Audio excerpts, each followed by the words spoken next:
Bonjour Mélanie, bonjour Isabelle. Marido. Aujourd'hui, donc, au programme Fuerteventura. L'ai-je bien prononcé? Parfaitement. Bon, bah écoutez, il me reste quelques bribes d'espagnol. Une île dans le vent, exactement. Une île dans le vent. traduction, et elle mérite bien son nom. Oui. Alors c'est vrai que parmi les destinations privilégiées des Français de l'été, l'Espagne est arrivée Ouais. en pole position. On aime Ah bien. bah, bien sûr. Ensuite, on a eu l'Italie, puis la Grèce et le On aime Portugal bien à aussi. peu près dans le même... la Oui, même oui. mouvance, quoi. Dans la même Et mouvance. puis, les Canaries ont suscité vraiment en Espagne un intérêt particulier. Et l'archipel compte 7 îles. J'aurais pas eu le temps de vous parler des 7, donc il a fallu en choisir une. Et j'ai choisi cette île qui est complètement dans le vent, où les familles peuvent aller, puisqu'il y a de nombreux hôtels-clubs également. Voilà. On y va ? On y va.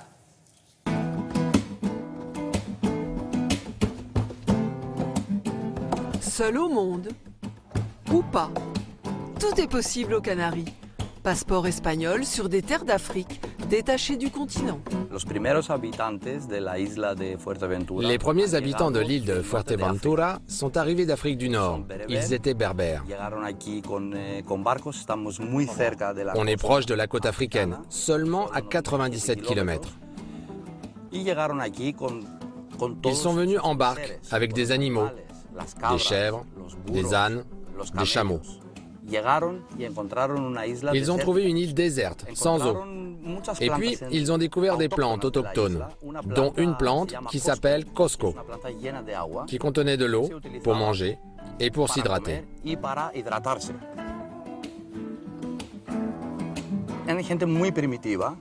On a ici les restes d'un village très primitif, vieux de 3000 ans. Ces premiers habitants construisaient des maisons comme des caves.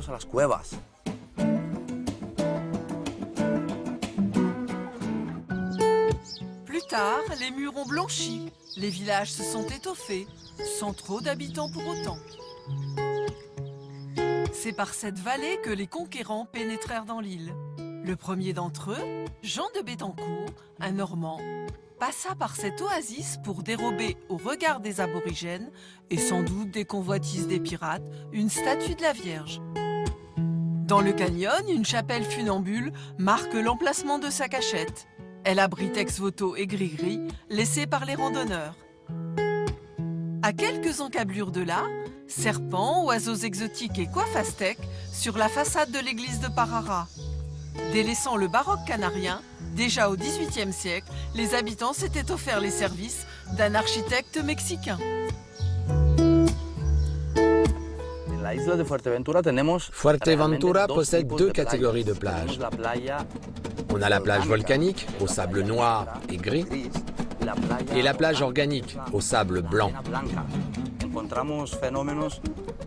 On rencontre un phénomène particulier, avec des dunes fossilisées sur la partie la plus ancienne de l'île, qui a 22 millions d'années.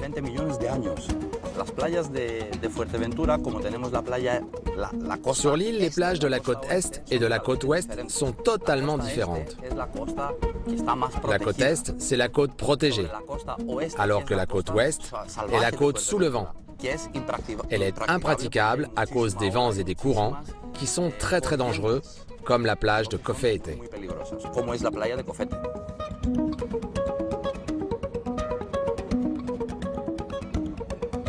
Sans doute un peu perturbés par les vents, figurez-vous qu'à Fuerteventura, les moulins ont un sexe.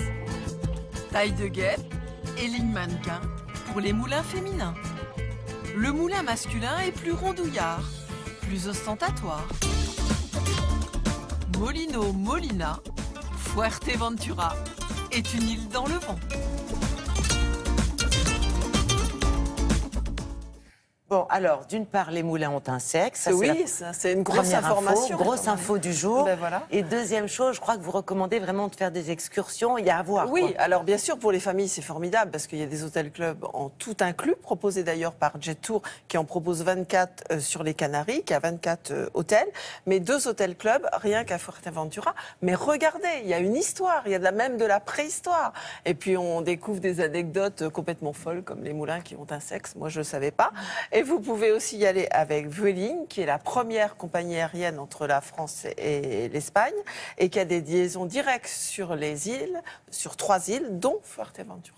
Et en plus, je crois que c'est une destination qui est plutôt abordable. c'est pas Plutôt trop très cher. abordable. C'est pour ça que les familles, parce qu'il y a des hôtels-clubs, toutes catégories en fait. Bon, bah, Mais si ne c'est- vous contentez pas de la plage.